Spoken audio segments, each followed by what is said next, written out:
Hey y'all, I know I am very late to the game here, clearly, but let's chat briefly about season 3 of Bridgerton being Colin and Penelope's season.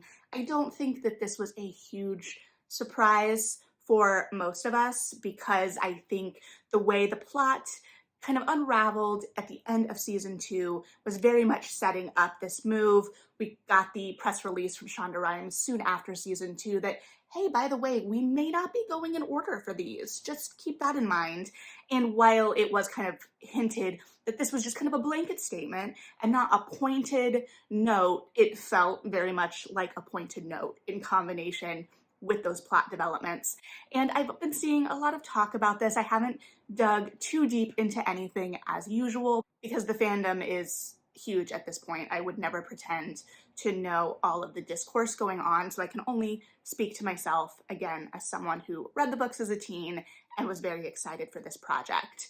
I think that there are going to be lots of changes, clearly, to this season. I think the skeleton of the thing is going to be the same, but we are in for a much different experience than the book. And I am okay with that. I thought this book, Romancing Mr. Bridgerton, was my favorite when I was a teenager. And I think that's because I have always been drawn to wallflower type characters. Neither here nor there. But I've now reread this book twice since season 1 came out, though not in the very recent past. And it's not my favorite book anymore. I still really love Colin and Penelope, but the book itself isn't my favorite. And I think part of that is the structure of the thing. It feels very lopsided. So no surprise or spoilers to anyone who's watched the show, obviously, because the big reveal of the book is that Penelope is Lady Whistledown. And we start the book with everyone at, of course, the Smith-Smythe musicale. If you've been with me for a second regarding Bridgerton, you know that I hold a near and dear place in my heart for this musicale and have been eagerly anticipating its introduction into the Bridgerton universe because we know they know it exists, if nothing else because they've read the books. So I think that this may be our season, and knock on wood, because watch that be one of the things they change. But I'm really drawn to the idea of this musical, whatever we want to call it. And I think that this would be a really great introduction of it because I've always been interested in kind of that discordant note that is a possibility. Like, we have these elaborate, lush pop covers in this series, and I want to hear one done badly at a Smith-Smythe musicale. So I think that that is the perfect opportunity, and the book opens on this, and I think the show could potentially open on it too, and we're already opening in this kind of state of emotional upheaval for Penelope, Colin, and Eloise. And I'll get into that a little bit as well because that's clearly a huge deviation from the book. So the big crux of the book is that, you know, it's just another season. There's nothing really exciting going on, which I think we've already kind of started to establish even in season 2 of the show, is that we always have to go more elaborate. We have to go bigger. We have to go better. So I think that there is going to be a higher stakes related to this kind of just trying to break through the noise of the season. So it's going to get at the spirit of this challenge in the book, but be a much different thing with higher stakes. So in the book, Penelope and Lady Danbury have become friends over the many seasons of Penelope being a wallflower. And Lady Danbury, you know, is like, I'm bored. This is a boring season. Let's shake it up a bit. And decides to issue a challenge with a reward for anyone who uncovers Lady Whistledown. And that is the kind of introductory conceit of the book that is happening around Penelope and Colin kind of rediscovering each other because Colin has been away for a while. It's been a passage of time. And I think that the passage of time seems to be a sticking point for a lot of readers, viewers. That's one of the main critiques that I've seen about this decision, is that we need that time for these characters to grow. And I don't think we do for this iteration. For one of the major things that happened in the book in that time for Penelope is that she lost a lot of weight. And that is a very early 2000s kind of plot point. And I am very, very excited that that is not going to be translated to the screen. I'm very excited to see Penelope's body as is, loved and worshipped in some ways. You know, we've gotten some spoilers. I will touch on that too in the show. So I think this idea of time, we've already seen kind of Colin's plot points started in terms of his journey and his struggle in relation to his travels and trying to find purpose, and Anthony having the family to lead and Benedict having his art, which is much more established earlier in the show as well. And so he feels a little rootless.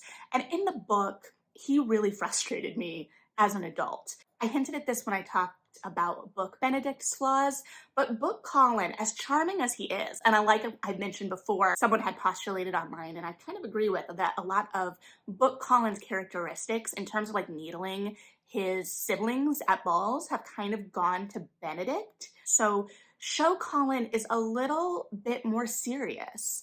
And in the book, he is a little bit more serious when he comes back.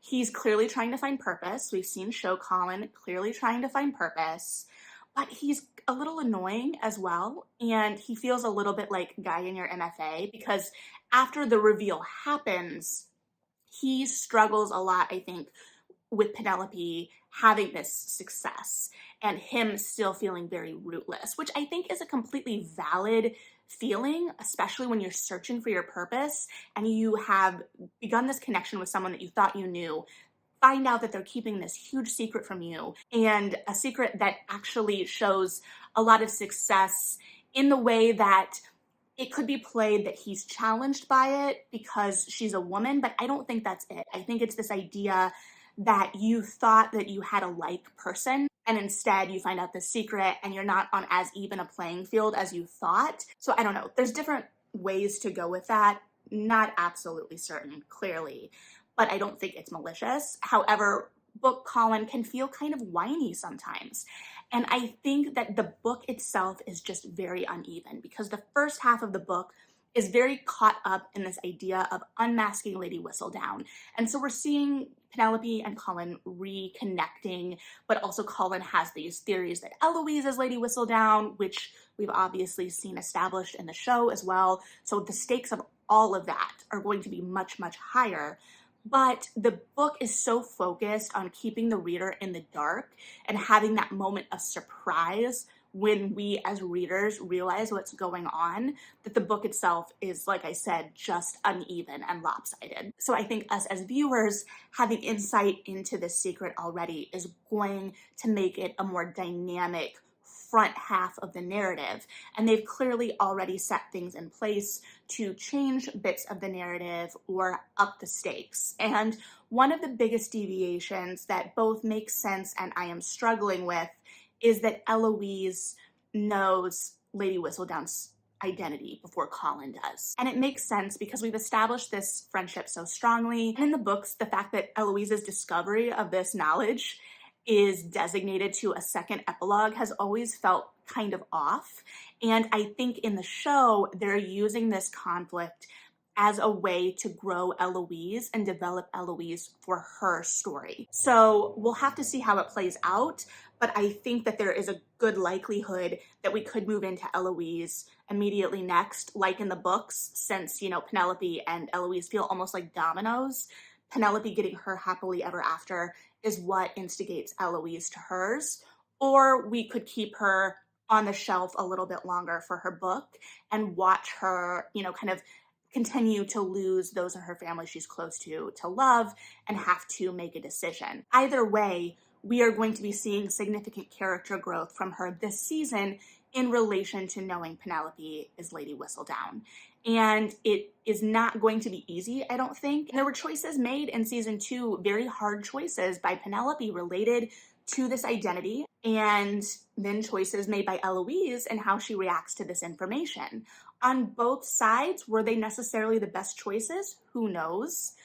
But they all felt very rooted by who those characters were. And Eloise as a character so far, yes, she's quirky and fun and progressive, but she is also very, very privileged and not really able to see that and see her privilege even within her own world, and especially in relation to her best friend. And so my struggle with that piece is more that the intimacy of Colin being the first to know was really special. And so I'm going to miss that. Even if his reaction to that knowledge, especially at first in the book, wasn't super great. He was not happy about it, and I'm not anticipating him being happy about it in the show either, because what did Lady Whistledown do in season 1? Who did we see Colin visit in season 2? Although I think that that was kind of like moving him out of that sphere. We'll see, but I also think that there's an opportunity then in Colin being able to get over that hurdle and fighting potentially for Penelope within Penelope and Eloise's friendship. We'll see. And we'll see how that actual connection happens, because how does Colin kind of wake up in the show? We end season 2 with Penelope overhearing him with the other men basically saying he would never consider Penelope, the kind of echo of that moment with his brothers. But Penelope doesn't get to have her moment with that. And so does Penelope at the beginning of season 3 get to have her moment with that, and that kind of wake Colin up, him thinking their relationship is going to progress as normal, and her setting her foot down and saying, hey, I heard what you said, or whatever it ends up being, and him being kind of shaken out of complacency when that relationship changes and he realizes what it meant to him? Or do they have him coming in kind of as a white knight type situation where Penelope is threatened in terms of being Lady Whistledown, Eloise knows her identity, and somehow Colin finds out through that, and it becomes more of like a marriage of convenience type thing while their feelings are percolating? I'm not sure. This is all spitballing. I'm making stuff up kind of on the fly here. I don't know that they would do another marriage of convenience type plotline after pushing so hard against it in season 2 and making all of the changes to prevent that happening again. So we'll see what we get, but I think the spirit and the skeleton of the thing, much as in season 2, will remain the same. I do hope that we get some more of Anthony and Kate's emotional intimacy and depth that we missed from their book in the changes made to season 2, as I have said before, but it felt like the spirit of the thing remained for them and obviously was heightened, resonated well with audiences. So I'm expecting the same, hopeful for the same for season 3. One of the pieces of the skeleton that I hope remains intact is Cressida as a main antagonist. So spoiler if you haven't read the book, and this will change slightly if they keep it because Cressida has not been married in the show, but in the book, Cressida both figures it out and tries to claim the Lady Whistledown title for herself. Kind of like for all of my millennials out there who may have seen Radio Free Roscoe on Noggin back in the day. But I think the danger both from that and the Queen is going to be central. And I know the Queen will be important to this too, obviously, because it was set up so prominently in season 2. So we'll see if we do get those Cressida moments or not. But, you know, she has had those moments of needling Penelope. We've had her kind of as an antagonist slightly in moments. We've kind of established them as antagonists at the side of the ballroom in other moments in seasons 1 and 2. And I think the beginning of season 3, at least, is really going to hammer home Penelope's wallflower status. And I don't think they're going to linger there too long because we've already seen Penelope taking charge of things, but that is in theory happening off stage in the books as well. So we leave her in season 2 at kind of an emotional low, and we're gonna have to get her out of that, which makes sense. We start with conflict, right? So I definitely think the wallflower status is going to play into things, and it's a much different wallflower than Kate, especially because in the show, we didn't necessarily play up the wallflower part of Kate as much as the books did, much like how we turned Daphne into the diamond of the season. So it feels like we are reserving the real wallflower plot lines for Penelope. And along with Cressida's antagonism, one of the scenes that I hope survives to the show is the parlor scene with the Featheringtons when Colin is asking for Penelope's hand. One, because I think the comedic timing opportunities, especially for our Featherington actresses, is going to be impeccable. It's also just the tension of it and the satisfaction in knowing that Colin is there for Penelope and how everyone else is missing it or looking Penelope over. In the book, she's being asked to run errands for her family, and Colin's like, no, I need you here. and they're not getting it. And even though Penelope knows that Colin is going to be asking for her hand, she is expecting to still like go get the tea and whatnot. And the book establishes that Lady Featherington has this expectation that Penelope is going to be the daughter basically taking care of her in old age. Now, in the book, she does have a younger sister as well, and that younger sister, Felicity, is a friend of Hyacinth. I don't think we're going to be seeing Felicity in the show. I don't know how that's going to play for Hyacinth later in terms of all of her siblings being so much older than her and then her not having kind of a close friend, but I'm sure they will give her a friend of some kind.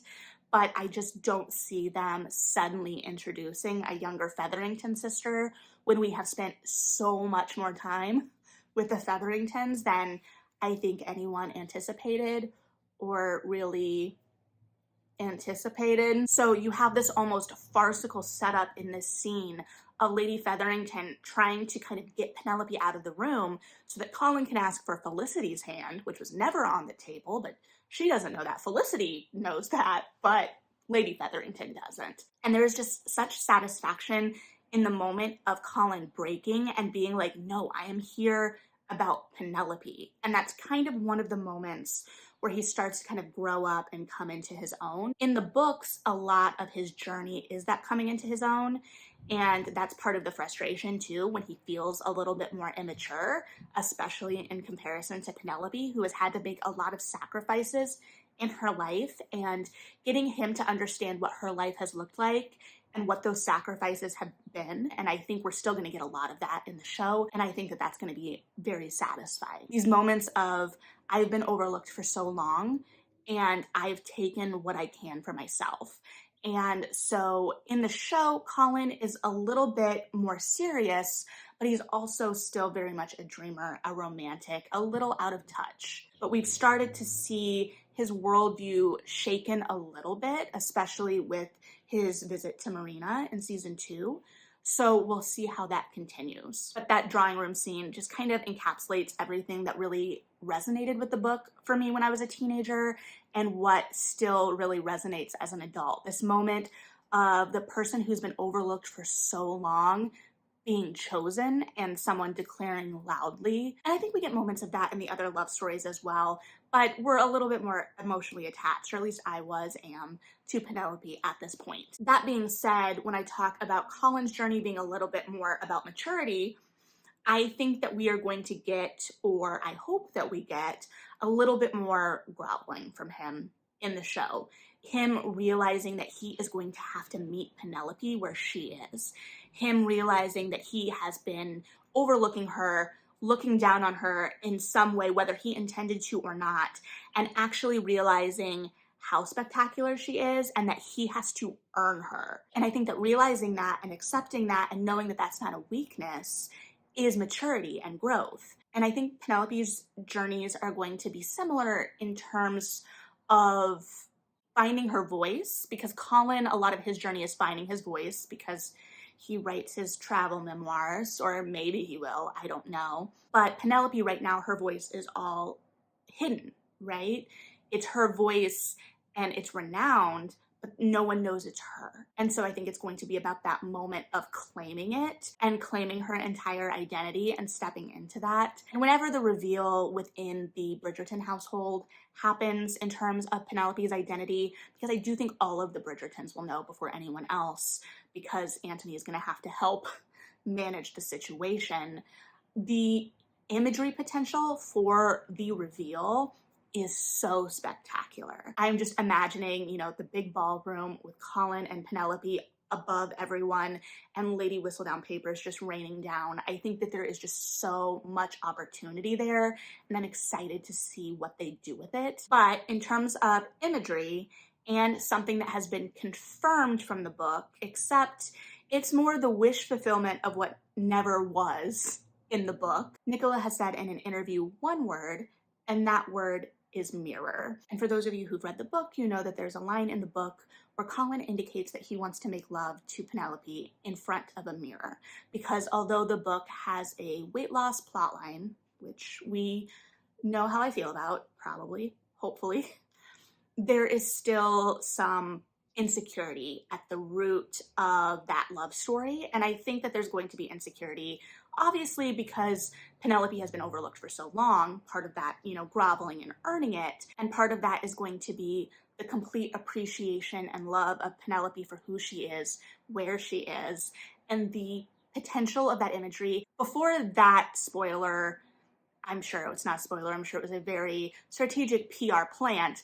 Before that happened, I had been texting a friend who is also a Bridgerton fan, and I was like, I know it's a long shot, and I know it's all going to be dependent on Nicola's comfort level, but how powerful would that scene be?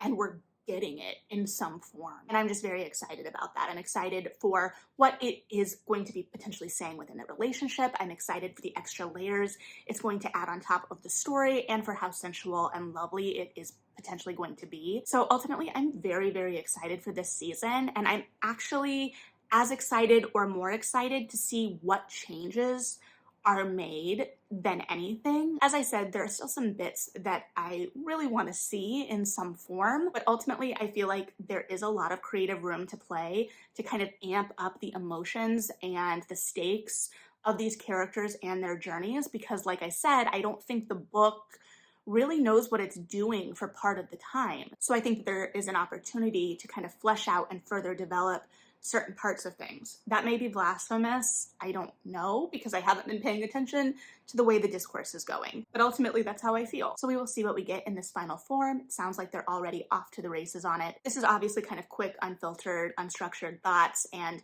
we can dive more into specifics as we get closer and we find out a little bit more. But I'm interested to hear what everyone else is thinking in relation to what we've been getting in terms of leaks and teasers and strategically placed PR moments about season 3. So yeah, let me know what you're thinking. What moments are you excited to see? Are there moments that you actually want changed? Just where is your head at in all of this? But thanks for hanging out and listening to my thoughts. Read something good, and yeah,